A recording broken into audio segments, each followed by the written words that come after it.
sacred mountains and holy lakes. It seems like nothing can stop Tibet's worship of nature.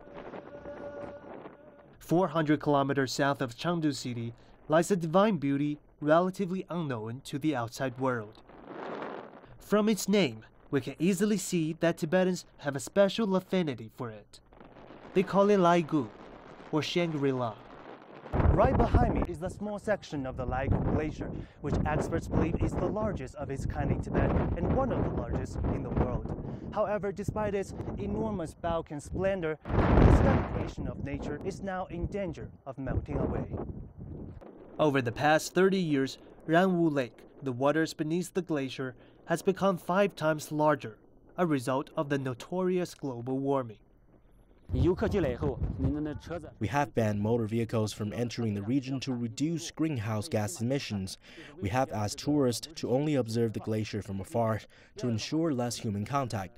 And large development projects, such as the construction of big hotels and resorts, are not approved in the region.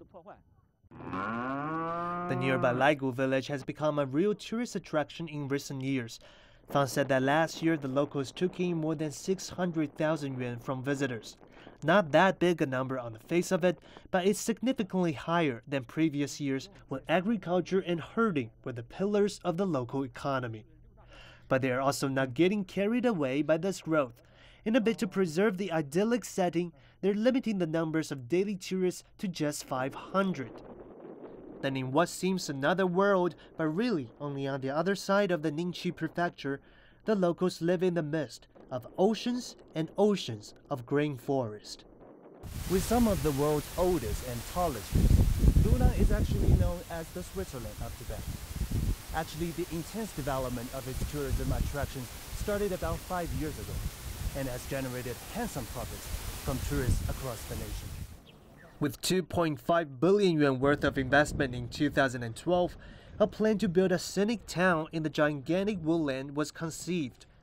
Business streets, art centers, exhibition halls, and high-end hotels were included as it looked to become a real draw for international tourists. And after 4 years of construction and development, the town was officially opened to the public last year.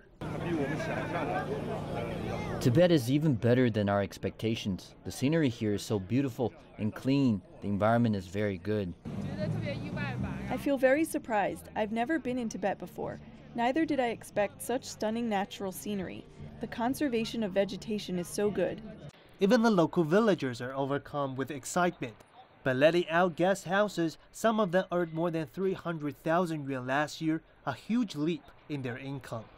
But what's even more beautiful is that even in the midst of this development, the forest has actually expanded by about 5% each year. We have made the greatest efforts and investment in protecting the environment, including building a sewage treatment plant and a waste transfer station.